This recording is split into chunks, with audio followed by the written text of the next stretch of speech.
All right. So today, for this episode, we were going over what was it? The moment I lost control and what it taught me. All right. So the way I look at this when we were talking about this and we were kind of looking it over, it's when you first started noticing that things were going a little bit sideways regarding anything, like whether it be substance, whether it be just mental health, whether it be the job, maybe a little bit more cynical, maybe a little bit less, like more laissez-faire, like not too much care about the job or the work or the folks that you're working with, or if there's like a specific thing. I remember there was a couple of different instances where, and again, I was when the wheels fell off for me, which I guess would probably be a better term for it for this show. When you notice the wheels came off, I think I didn't notice it right away. That's the problem. I think a lot of other people notice it, but I didn't notice it right away. I just so gradual, kind of, um, kind of, you're too close to it to kind of see the big picture of how you're acting and how you're kind of conducting yourself. But I'll tell you the one aspect that when I knew it was kind of going sideways. I was in the middle of finalizing a divorce. I was living in my friend's house. Shout out to Lee. My friend's house, above his garage or like the upstairs part, um, with an inflatable mattress and garbage bags full of clothes, my motorcycle, and my car. That was it. Um, that's kind of like all I had at the time. Uh, so I was just going through that, and because good shit always happens, I was in the middle of a promotional process, so that made it fucking easier to deal with all that bullshit. So again, studying, finalizing divorce, and then I get involved in a pretty significant shooting. The last one of my shootings that I was involved in, and it was just the wheels have come off, right? And so I again got without going into the whole history of it because I know I've touched on it on other shows and some other stuff, but it wasn't until there was a function with the local lodge that I was a part of with the FOP where I promised to host. We had like a charity fundraiser and we did a gong show. Um, and I had already agreed to be, was it Chuck Barry, the the, Yeah. the MC for the gong show. So I'd already gone to like the thrift store, got the elbow patched like jacket and like the '70s big ass collar and stuff like that, and I'd already agreed to do it, and they had a bunch of stuff set up. So I went and did that, and I thought it went okay. I wasn't really thinking too much about it. But it wasn't until a couple years later that my wife, not my now wife, um, had mentioned something about that. And this kind of goes into maybe not understanding when we were kind of losing control or when we're kind of just going off the res a little bit. Um, we were in a session like with my doc, and she had Jill had mentioned something like, I knew something was bad when I saw you at the fundraising thing that we were doing. I said, like, what do you mean? She goes, it was the first time I saw Chris pretending to be fun and happy. I remember that stuck with me pretty significantly. I was like, because that's what I was. I wasn't happy at all. I was miserable, depressed, super anxious, just hyper aware, hyper aroused, just like craziness.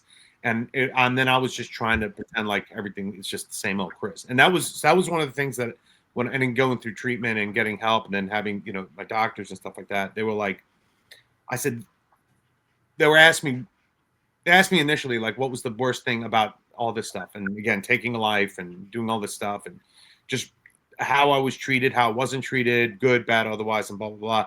And then I changed my mind. I said, the doc's like, well, how do you mean? I said that was what I thought, what I was supposed to say, or what I thought was really bothering me.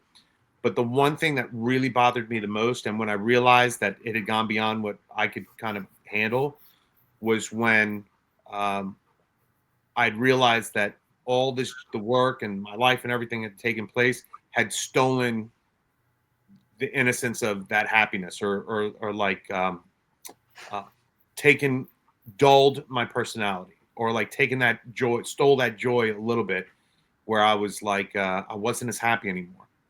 wasn't as fun. I was always very jovial, always crack jokes. I loved pranks, getting pranked on, all this stuff. It was one of the best parts about doing the work we did in specialty units. And not to say that like in patrol or in some of the general units aren't, you don't mess around with each other, because you do, but in the specialty units that I was in, it was cutthroat.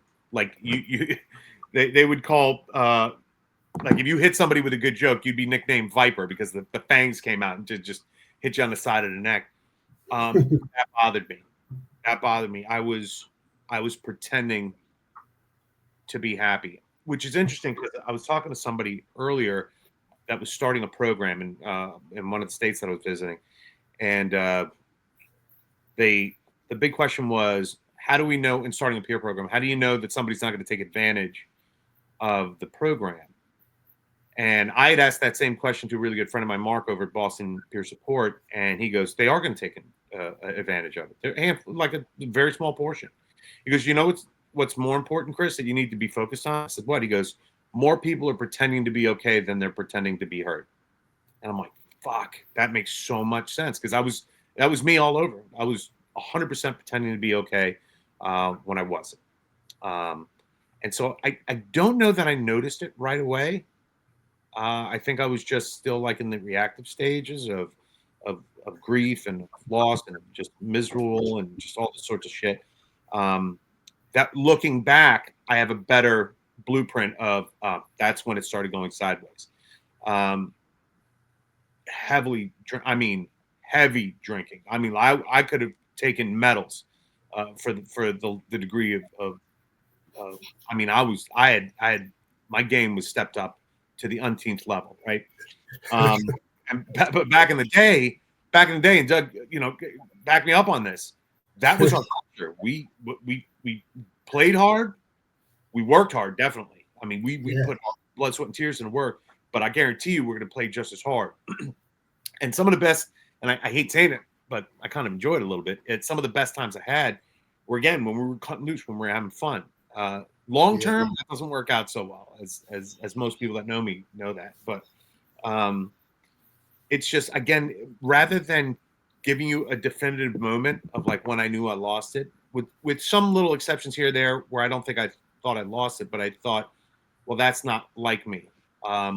I was very quick post all this other stuff to go hands on with anybody. I don't care whether it was work or was that, and again, not going beyond what I could do, but my give a fuck fuse was ripped out completely.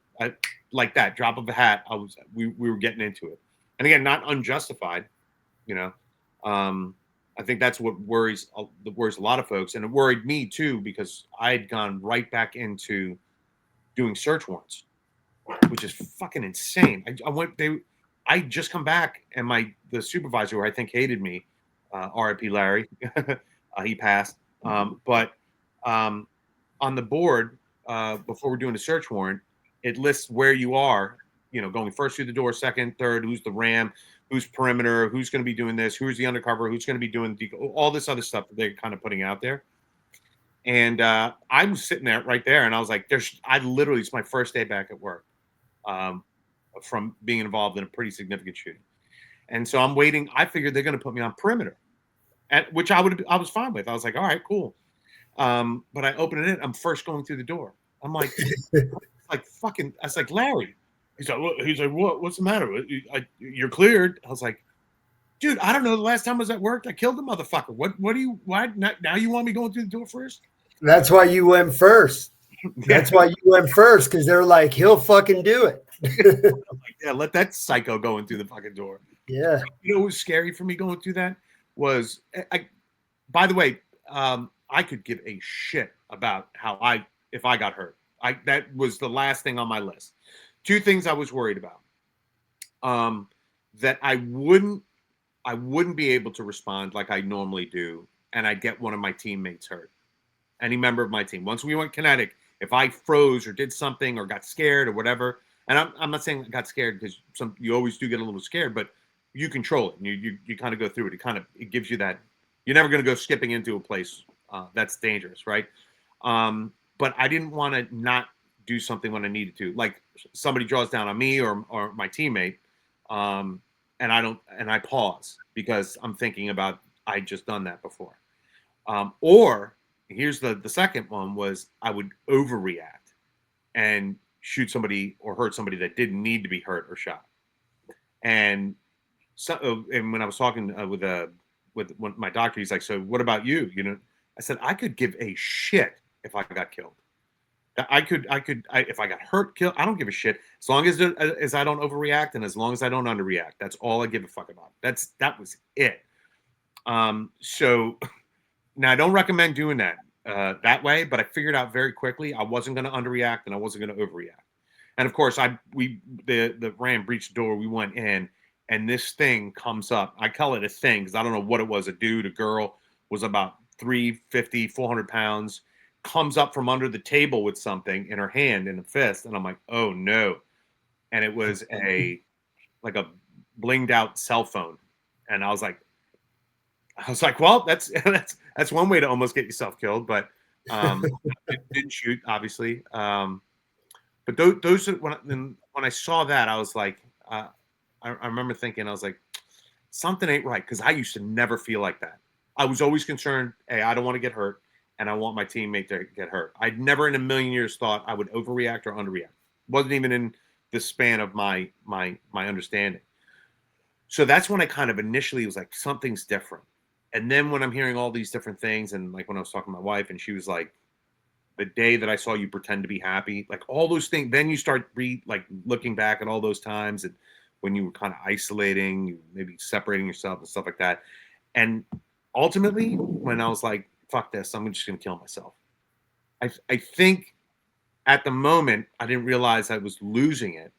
But looking back, that's as big a red flag as you could possibly get to be like, all right, well, I'm done. I'm out. I don't give a shit. I know what it's like existing like this, and I don't want to exist like this. And I can't numb it enough with booze or whatever I'm taking, and I can't take my mind off of it by diving into work because the only thing I was thinking about was all this other shit.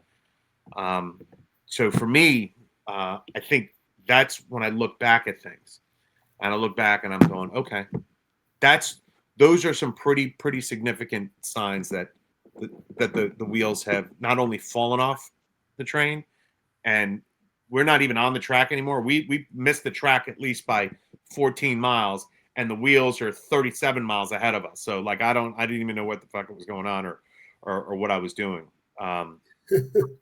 That's what. And again, I thought it was like for me, I was like, I'm getting weaker. Like maybe I don't need to be doing this job, which is scary because when you go 1,000 miles an hour at work, man.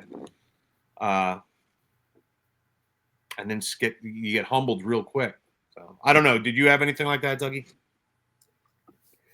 Man, I mean, it almost appears to be the same journey as you know. I mean, for people listening, it's close to the same journey. I mean, that's probably why we're so close. We have that same path, and but I was thinking earlier, we were talking about when you notice the wheels started to come off, and I thought, and then there's that moment where you don't know the wheels are coming off, and that was my problem. And I was in a life's terror, like a runaway train. I had money, I had a fancy car, fancy house. I was single, so I was working undercover. And when you work undercover, I was immersed in it. And you and I worked real undercover work, not not the average stuff. And so when you're immersed in your job, you're basically, now you've taken on a split personality, multiple split personalities. You're living this radical life. And what it appeared on the outside to all my coworkers was I was like the Mike Lowry of Bad Boys. I was the cop that had money and had the fancy car. I drove a Porsche to work. All my buddies thought I was a douche, and because they weren't doing that. And, I came straight through that Blackwater, when I went to Blackwater, this whole era of a freight train. And I was oblivious to it. But now I see the first signs. Was I had a teammate of mine. I was in his wedding, and his wife was a former partner of mine in the drug unit. And he would always come to me, and this dude loved me. I know he does, and I know he did because just the things he did in my life, right? And he would always be like, "Hey man, what's wrong with you? Are you okay?" And I would get mad. Like, what do you mean? What's wrong with me? Like, what am I doing? Because I was oblivious to it. And then when a multitude of people say that to you, you've got to understand that that's a clue. And even I look back now, because I always thought like I would get mad that they were saying, "What's wrong with me?" And I'm looking at them like, because they look at me differently. They were looking at the picture of my life, not what was going on with me. It just appeared like I had everything under control, but I didn't. And my behavior went just absolutely ballistic. Like you, I had no fuse. I was almost in that realm where I you feel invincible. I'm just whooping people's asses every week. I'm involved in high level tactical shit. I'm kicking doors in 2 to 4 times a week. I'm doing sniper shit. So my level of violence is just fucking through the roof at a 10. You know what I mean? And ultimately, man, the wheels came crumbling down, and it was a long journey too. It took years to come unraveled, but as most people know, man, I married an angel, and she fucking reeled me in, man, over a span of torture.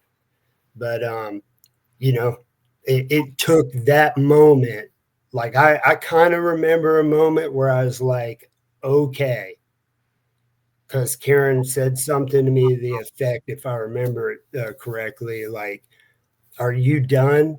Because if you're not going to survive this." Mhm. And, we weren't even on good terms at the time. She just had to do an intervention. Yeah. And I was like, yeah, man, nobody loves you like this person does. And it just kind of was a slap in my face. I don't know. Um, that's what it took for me. Yeah. Those. Um, I think one of the other moments was, and I think you're describing it a little bit better than I think was able to. Was I got to the point where I got sick and tired of being sick and tired, That's the best way to say it. sick and tired, sick and tired, and then I was like, and this is the real talk. This is the real conversation I'm having with myself. I was like, all right, I know the one option. I know the one option. Like if it gets too much, fuck it, and I'll just kill myself. That was so high up on the list of that was there, and it didn't bother me. I was like, I know that option, but if I know that's the one thing I can go to, how do I make this work? What can I do? And I got to the point where I was like, all right, I'm gonna go. Oh man, and it's funny. Just even the topic reminded me of it. Was at a party. I know I mentioned this before, in either in another one of these or the one we did with trauma, but um, a really good friend of mine who I have a lot of respect for, who'd been through some crazy shit. Um, we were at a party at my where I was living at the time it was a fraternity of with no fraternity. It was just a house of ill repute and partiness. That's all it was. That's all it was. That's all we did. We had a dog that it was one of my dog. It was his dog, but it was like an old bulldog that would fart and would just. It was noxious. It was almost like a chemical warfare shit going on. That was just the existence. So we're having parties all the time, and a really good friend of mine who'd been involved in some pretty significant shit. Pretty like I thought what I went through was tough. What he went through was 10 times that, right? and we're at a party, and he comes to me, he goes, "Hey man," because also for those who don't realize, I think at the time like 250 pounds, obviously heavy. I call it my narcotics tactical weight, but uh, that's what it was, right? Um, but I had lost like 50 pounds, like over the span of like a little less than a month or so, right? So he looks at me and he goes, "Are you okay, man?" I was like, "Yeah, what are you talking about? I'm fucking great. Let's party, whatever." He goes, "You don't look well." He goes, "I'm going to tell you," and he was probably one of the first real conversations uh, anybody had, and I think he recognized it a lot quicker than most because he had been there. He goes, "Dude, you look sick. You look emaciated. You don't look happy. Um, if you don't do something to get help, you're going to implode." And anybody else that would have told me, I'd have punched him in his throat. I'd have been like, "Go fuck yourself." You don't know my life. Kind of shit. Uh, but I took it and I was like, fuck, if he's saying this to me, it's coming from a real place. So I said, fuck it. I'm going to do what I got to do. I'm going to go to treatment. I'm going to go talk to somebody. What if you told me to juggle chickens and do cartwheels and that would get me better? I'd be a cartwheel doing chicken juggling motherfucker. That's what I was going to do. I was like, fuck it. I'm going to do whatever you tell me to do it. Blah, blah. And I started doing that. And one of the best piece of advice that one of my clinicians gave me was, he goes, "Chris, the problem that you have amongst other, one of the problems," he goes, "you give too much of a shit of what everybody thinks about you." Because I was that guy. I wasn't like, if homicide or robbery needed to go into a house, I was like, I'll go buy a gun, drugs, whatever you want. I'll go into that. That's me, and the whole crew that I worked with were like that. And like one of my closest friends, Brabson, we were down. Like, he'd worked undercover, I'd been working undercover. It was, if you needed something done in that capacity, send them or send us or send me, right? Um, that's just that was our whole being. And so to now be looked at as the guy that may be a little bit fucked up, or don't talk to him, or like that, or don't be the guy to go to because I don't know how he's going to act, or I don't know, he might bite my head off, or all this other stuff. Um, I was trying to fake the funk a little bit, like trying to be that person that I thought they wanted me to be, or something like that. And he goes, "Stop." And he's like, he goes, "I know the thing you're worried about. You're worried that people aren't going to like you." And I'm like, "Well, yeah, obviously, or trust you." But I was like, "Yeah, it's a huge thing." He goes, "I got news for you. People aren't going to. Not everybody's going to like you. Not everybody's going to trust you." Yeah. I was like, "Well, that doesn't fucking help me." He goes, "No, it does." And it did. Kind of, I was living in this fantasy that I'm the greatest thing in the world. I'm like, I could do no wrong. He goes, "Don't worry about that. Don't worry about looking like you can't do something, or like something bothers you. You get emotional, because that bothered me too. Because I had to do the shooting review board. That was miserable. I broke down crying. I was like, it was a fucking train wreck. It was just horrible." So they were like, he's like, don't give a shit about what they think, or you can't control that. You control what you do. So I remember thinking, I said, all right, let me just start existing in this space where I'm not worried about what you think about me. If I get upset or get emotional about something, or I get a little angry, I'm not worried that you're going to think I'm less. I kind of pushed that out. It took a little bit for me to get there, but that's where I wound up. And that helped. And that helped a lot. I wish somebody had told me that a lot sooner. But it takes work to get to that point. But you start thinking less of yourself. And I remember thinking, all right, I need to do something. So I started doing it. And here's the problem. And Doug, I know you've seen this with yourself and with the folks that we all help, me, Doug, and Raul, is you do something, you feel a little bit better. And you're like, I'm fixed. I have nothing else wrong with me. which life has a way of turning around and going, "Oh yeah, hold my beer. Let me show you what's wrong with you." So that's, I realized I'm not fixed. I'm just living in a healthier space, a healthier existence, with communicating, with taking medications, which I fucking hated taking medications. I didn't want to do that, but I needed to, and that just And somebody asked me, I had to take medication very frequently. So I was taking medication, and somebody's like, "The fuck is that?" And at first, I was about to lie. I was like, "Oh, it's aspirin. I got a headache." Blah blah. I'm like, "Fuck that. Why am I lying?" I was like, "I take this so I don't fucking murder you. That's why I'm taking this medication. So I don't lose my shit." And that it was like a mood stabilizer and antidepressant medication and anxiety stuff. I was like, "I need to do this. I need to take this." And I'm explaining this and blah blah. He goes, "Whoa, just ask him what it was." He's like, again, that was me going like, I need to justify why I'm doing this. I need to justify why I'm taking medication, why I'm acting the way. They didn't give a shit. They were like, what is that? I think he was like, what is that? Can I have some? That kind of thing. I was like, no.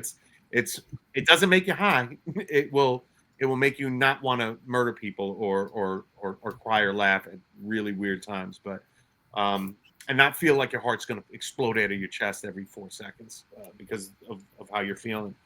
But that was a great example of like, I thought way too much of this interaction than what it was. And it was just simply, hey, what is that? But in my head, it was, and you know how that works. But again, you get a little bit okay, and then you think, that's it, I'm good to go. And you get punched in the face a little bit, and then you get picked back up, and then keep on keeping on. So I think what I learned the most from the losing it, or I think coming to that point where I knew something was wrong and I needed to do stuff. There's like 5,000 different moments like that.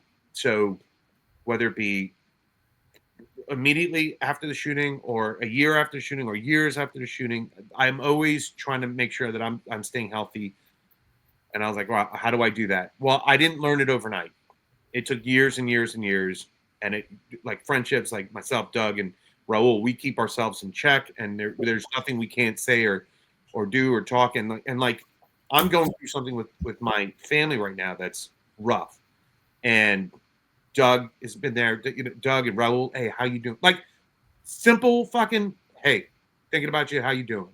Or his wife, my future wife, Karen, it'd be like, hey, love you, hope you're doing okay. Like shit like that, kind of keeping it so that close group of friends. And not that there aren't a lot of people out there, but that talking to people, taking a break, kind of slowing down. I have certain things that I had to do. I had to go be with some family members for a little bit, and I'm kind of going back and forth between that, which could be a little bit stressful. But I'm trying to like block out those quality times with with some of my family members. So doing that in work, we love helping people, but we're constantly in the face of people it's struggling, and it weighs on you a little bit. So maybe taking a step back for a couple hours a day or two, just to be like, all right, this is my not deal with anybody else's crisis for just a little bit. And I shit you not, I did that earlier. Was it yesterday? And then I immediately got a phone call. I was like, oh fuck, what is this? And then the plane crash, the UPS flight that went down. And I was like, son of a bitch. I was like, I may not, and to myself, I'm like, I shouldn't be taking some time to relax, because that's when all the shit goes sideways. Truth is, That's the way it works. Yeah. Truth is, it always going sideways. It's just, shit'll get done with or without me. But I think just being a little bit more healthy about it. What are you doing, Doug? What's, because I know you, and you. Oh, by the way, you just went over. You were in DC just a couple hours away from me not too long ago. Yeah. We took the Survive First team to the Marine Corps Marathon. It was the 50th anniversary of the marathon. Big one. And there was like 40,000 people in the race. And then all the spectators. I mean, I don't know if you've ever seen it, or for people that have ever seen it, but the entire marathon is lined. Karen and I have done it several times, and the whole streets are lined with people, lined with Marines, and you get to run through our nation's capital, which, despite what anybody's climate is, I'm still very proud to be able to run through my nation's capital. I still dig that type of stuff. I get to go through Arlington. That's a pretty amazing ordeal. And so it's pretty cool to represent. And like NYPD has a marathon club, so you're running and other cops come up to you. They recognize our jerseys now, and so it's kind of a cool wellness type thing. So we just did that, and then there was like 60,000 people on the train system. Oh yeah. By the way, DC has the greatest, or I'm sorry, the cleanest metro ever.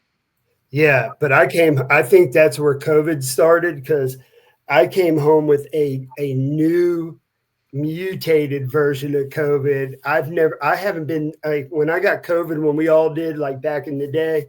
Um, I wasn't near as sick as whatever the hell I brought back from DC, man. It fucked me up. But anyway, that's it. We had me and Raul had to do a debrief. We had a terrible Yeah. accident in where we live at that involved a firefighter's son and a cop's sister. And so we went and helped do a debrief, which was pretty cool. Chris, you were going to help us. Yeah. Provided that to all the first responders involved. Florida, man, I'm really proud of the state of Florida. They've really pulled it together, man, and they got a response team that goes out and does this type of stuff. Made one phone call, and it was deployed at the time they needed it. No questions asked, type deal. Really cool. But that's it. I'm actually home for the first time in months, man. For a week. That's about it. Yeah. No. So I remember, and so when you did the Alcatraz marathon or the triathlon, Yeah. I was tracking you because we had the codes to track you and I'm like, oh, and I was drinking a nice hot cup of coffee when you were swimming in that cold ass water. I'm like, ooh, that seems chilly. Or like, finally on the run. So like when Doug did that, and then when you and Karen went out to DC and you started putting some stuff out on social media, and I remembered we have, and again, my partner in crime, Megan Holloway, love Yeah. that, and her wife, I think went out there to run with you guys. So for me, it was I got to like vicariously be happy watching my friends like do something for themselves and for other. Actually, the whole run is for you guys, but it's also to promote Survive First, which is fucking awesome, right? Yeah. And Dude, so go ahead. Megan's wife, Kelly, her and Karen ran the entire race together from finish to end. So that was that. And then my buddy Josh, he ran it with them for a long time, him and his wife, but it was kind of neat. So they're already planning for next year too. Because we're a partner with the Marine Corps Marathon race, and we're going to set up like a tent area, booth area along the course. So we're going to gather up a bunch of people to go there and I'll be there for that one. all the cops, all the cops and firefighters and other responders that do the race. So looking forward to it. It's good, healthy stuff, And it was but it's far reaching too. So yeah. A lot of folks that know, I work with a firefighter who started Beyond the Badge Paranormal and ghost hunts and stuff like that. They got picked up by a pretty significant network, and they're doing live shows. I want to say weekly or bi-weekly or something like that. They're opening it, and it's great because this is a firefighter in Virginia that I've done a ton of ghost hunts with him, and I think one's getting ready to air. A couple are getting ready to air that we just did that were crazy shit we got on camera. But it's funny because it's, you got the marathons, one thing. We got the PCISs or the debriefings that we do, or we do trainings and stuff like that. There's a lot of interconnection. So when I was watching one of the videos, because Jeremy sent me, he goes, hey, check out this promo that we're going to be doing for the video. I was like, all right, cool. I'm looking at it. And you know what the opening scene is? It's not something scary. It's not anything like that. It says Survive First. Because again, all the proceeds we do for Beyond the Badge Paranormal go right to Survive First. But we're doing something fun. And this goes to like when you see somebody kind of struggling, or if you're struggling yourself, I know me, I have a tendency to go within myself. I have a tendency to kind of retreat, isolate. So being active amongst other things kind of helps. Again, so activity, being physical helps your mental health tremendously. Being socially interactive helps tremendously. Again, to your comfort level, right? But I remember like here I am and it was funny because the last one we did, we were in it's like a weird plantation slash old Virginia war Confederate soldier kind of place. Very very spooky as shit. Um, as compared to maybe being down in Florida doing a golf, fundraiser and stuff like that. But we all shared the idea that getting yourself to do these things or doing or helping somebody else or promoting some other stuff and doing what we do and helping folks get help um, helps us.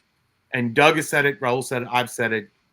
I get just as much from helping somebody that's in crisis as maybe they think they're getting from us because the interaction's phenomenal. So, like, if you see somebody struggling, and Jeremy's the first one to call, and he'd be like, "Hey, man, you doing okay? I haven't heard you in a while. I'm just checking in." That's kind of it. But when we're out doing these cool things, it keeps us engaged, and the more we're engaged, the more likely we are to open a conversation. One of the greatest things that we did was we were out in this place called the Avenel House. It's a pretty haunted place out in the western part of Virginia. It's by Radford or by JMU. Whatever. Anyway, he goes, we're sitting in. We had a little time before we were going to start shooting and doing all this other stuff, and there was a firehouse. Like if you looked out the top window of one of the houses that we were in, you could see the firehouse.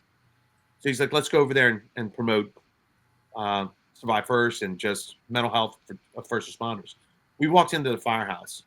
We were only going to be there for like 10, 15 minutes. I think we stayed there for like 2.5 hours talking with all the guys, younger firefighters. Some of them are cops that are volunteering. Some of them are just firefighters in the city and DC and all this other place. And it was phenomenal. And we actually, we wrote on their roll call board or the team board, the Survive First logo or the website and stuff like that if they need help. But the big thing because a lot of people want to help, and I know we pride ourselves on helping folks.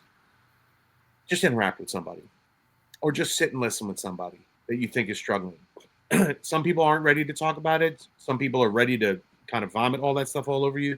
But just be there to listen. Don't judge. Don't try to fix anything because you're not going to. 2 seconds to talking with somebody aren't gonna fix anything, but it's gonna make them feel better because somebody's listening to them. And that's the majority of what we do is just listen to folks. But sometimes, and here's the scary part for me. Sometimes you don't know that somebody is struggling because I was really good at masking it. Doug was real good. Raul, we were all very good at it. And people in crisis tend to, again, pretend that we're better than we are. And don't always look for somebody who's showing the signs. Definitely reach out to somebody who's showing signs. But talk to everybody. Just engage with everybody because you never know where he or she is at that moment in time. What's going on in their life? What's going on? Because bad stuff happens all the time. So lived across the street from old homicide detective that used to work with my wife at her agency. Just passed. 60 years old, passed away. Right? And I'm kids, family, extended family, the people that worked with him. And we've lost, God, in the last couple of years, it's been crazy. So you don't know what somebody's going through. You don't know where they're at. You don't know if this is the beginning of the downfall or they're in the crest of going sideways and they're just covering up real well. How you doing? And if you get, I'm fine or I'm good, sit there and talk for a little bit. Or if they're like, hey, listen, this is what I'm dealing with. Shut the fuck up and listen to them. And don't try to help. Don't try to fix what their problem is. Don't be like, hey, you know what? This works for me. Just let them talk to you. Because in that engagement, it means everything to somebody. Because it's probably one of the first times they're actually talking about it, right? Or talking out loud about it, which is amazingly healthy to kind of get that off, that catharsis of just talking about it. Because most of the time we have the inner dialogue and we're talking about stuff to ourselves and in our head and we're just whatever, but we're having this conversation, but there's nobody there. with us. So having somebody in front of you who's not judging you, who's like, I'm sorry, man, that sucks. I'm sorry you have to go through that, or thanks for talking to me, or thanks for trusting me, or just whatever I can do. Let's go grab something to eat, get something to drink, or I'll just shoot you a text. How you doing? Just engage. That's the simple. Like when Doug went to go do the thing with the thing down in Florida that just happened, the event. He's not going to fix those events. Those events are terrific. The plane crash. You're not going to undo the emotional and physical damage that occurs in these kind of events or shootings, or when we were in Pennsylvania for the 5 officers shot and 3 that were killed, like, or in Charlotte when the 5 officers were killed, or 7. It's you're not going to fix that. You're going to make it easier for somebody that's going through that. That's the goal. That's the goal, and to encourage them on finding those great coping mechanisms or great resources, because a lot of people just don't know what to do. I didn't know what to do. I didn't know who to call. And the buddy of mine that I talked about, he goes, "You need to talk to this guy." And the guy's name was Dr. Dwayne. We called him Dr. D. He's a psychologist at a psychiatric facility. He's like, "You need to go here and talk to him." So I reached out to that person specifically, and he's like, and hands down one of the best doctors I ever got a chance to work with. But like we work with folks, especially where we work at over at After Action. But again, with Doug and Denise and all that, there's a ton of folks that are available. And sometimes you just have to be in the space to be like, to be that person that they ask, like, "Hey, what do you suggest? Or is there somebody, or what can I do? Or is there something I can do? What about my family? Is there something for the family?" Because it's never just that individual going through it. It's that individual and their immediate fellowship and their surrounding and their family and their friends and stuff like that. So just kind of doing that. What's some of the advice you give some folks that are either going through it or that see people going through it? Yeah, most of the things I notice is people have a hard time saying the right thing at the right time. I mean, when somebody's in crisis, they're obviously in crisis, so they're not firing on all cylinders, as I'd say it in a polite way. At least I wasn't, and so it's hard to communicate with them sometimes, and you don't want to say the wrong thing. So sometimes when you have that nervous tension there of saying the wrong thing, you say something stupid, or you're concerned of that. But I always just want them to know, what can I do for you? Is there anything I can do for you? Because like you said, you can't unfix, or you can't unscrew the disaster of what that life is going through right now is, but just ask them, how can you help in that support? And when you're just on the daily thing, I always tell everybody is what I started doing on my way home from work, because I needed to learn how to transition from high stress mode to go home to be in the house with my wife and my kids and have fun and walk over to the beach. And it was almost an impossible task for something that we should have done daily. Yeah. And so my way to deal with that was, on my way home, I would call somebody. I would pick random friends in my phone, random, people like that. And I would call them up and I'd just say, "Hey, how are you?" And, regardless of what they would say, I would always say to them, "Tell me one good thing that's going on in your life. First thing that comes to your mind." And it's always amazing, man, the answers you'll get out of people. Sometimes I do it when I have an audience in front of me, and I just did it recently. And I asked this lady cop, female cop, excuse me, in front of me, and she said, "My daughter just caught a big fish on her first big fish on her Barbie fishing pole." And when she told me that, I got a baby girl, and we both kind of got this smile chuckle. But what I noticed was, because she was right in front of me, all the people behind her instantly smiled when they heard that.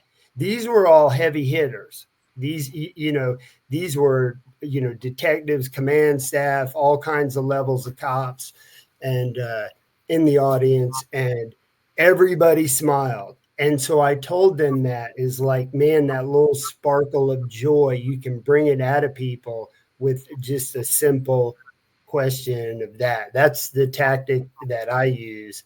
And if there's that situation where somebody goes, man, I'm getting my ass kicked, then that's your opportunity to say, okay, man, well, let's talk about it. Let's come up with a plan together.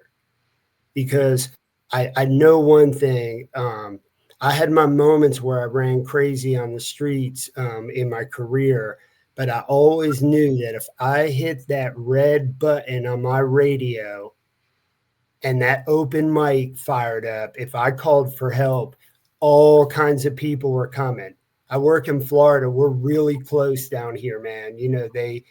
Everybody come, all different agencies, from chiefs to, they just come. We all come. We do it for other agencies.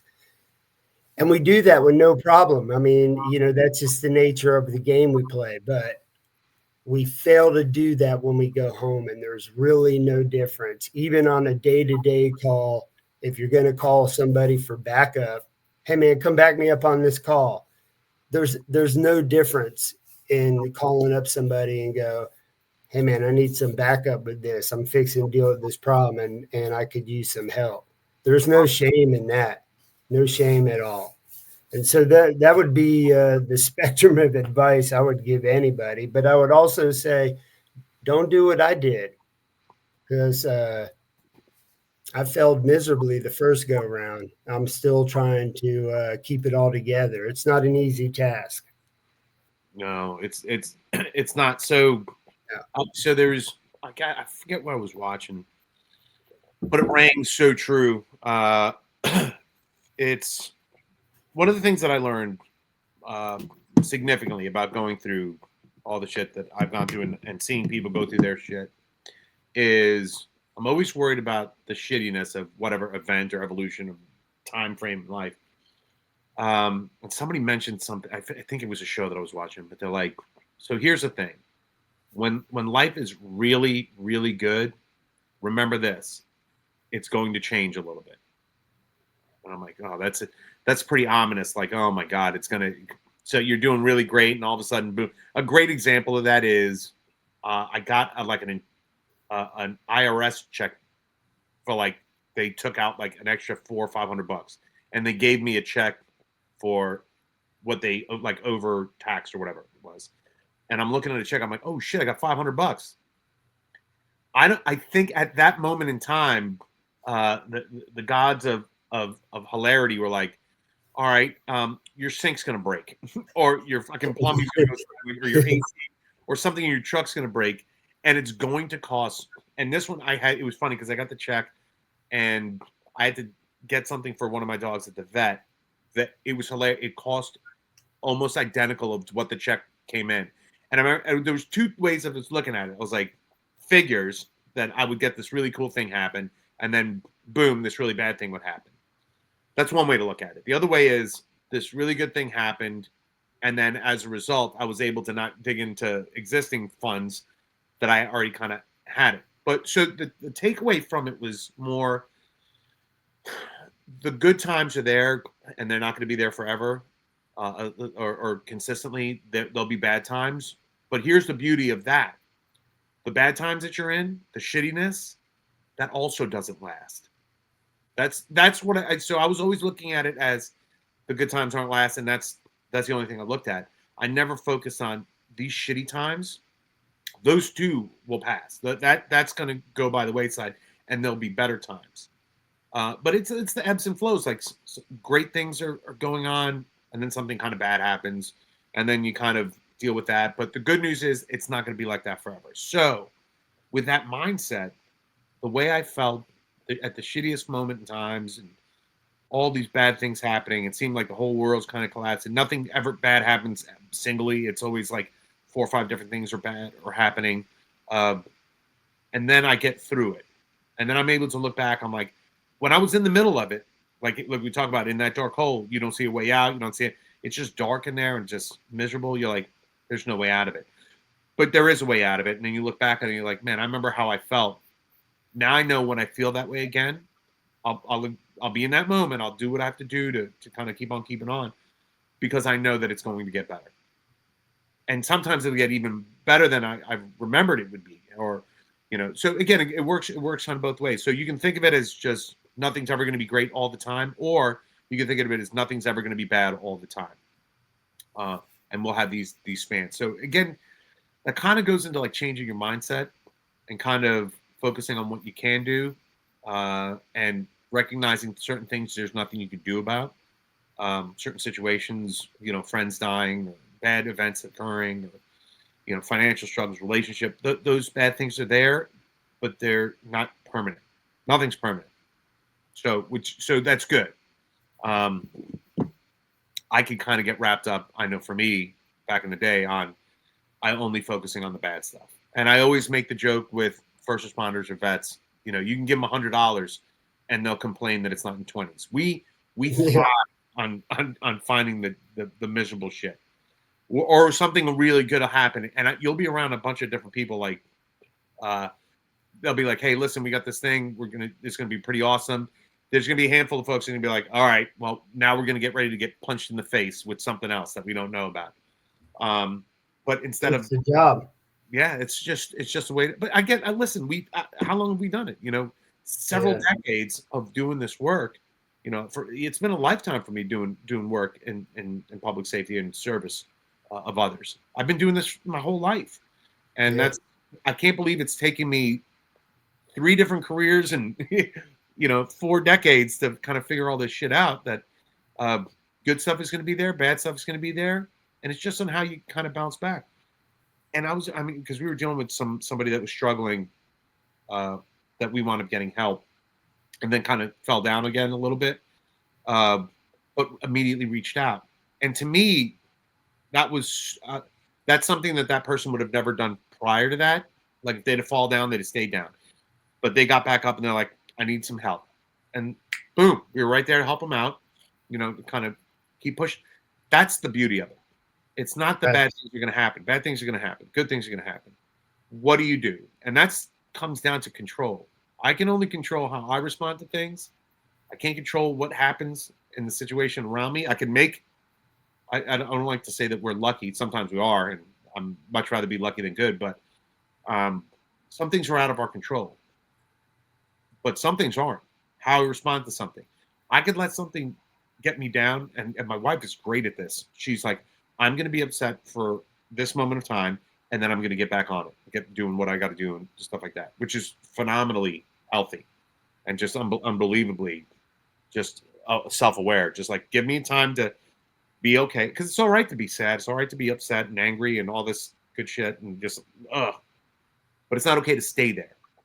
So get out of there. And sometimes people need help transitioning through life. That's just what it comes down to.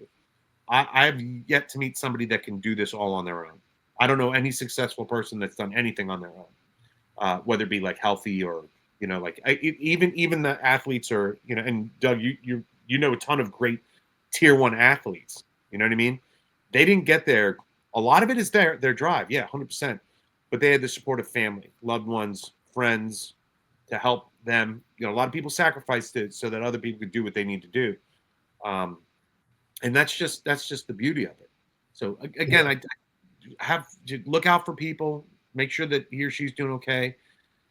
Don't try to fix it. And if there's something you could do, the question we get all the time, what do I do? Just be present. That ministry of presence. Just be present for somebody who needs somebody to just yell in front of, talk to, confide in, all these different things.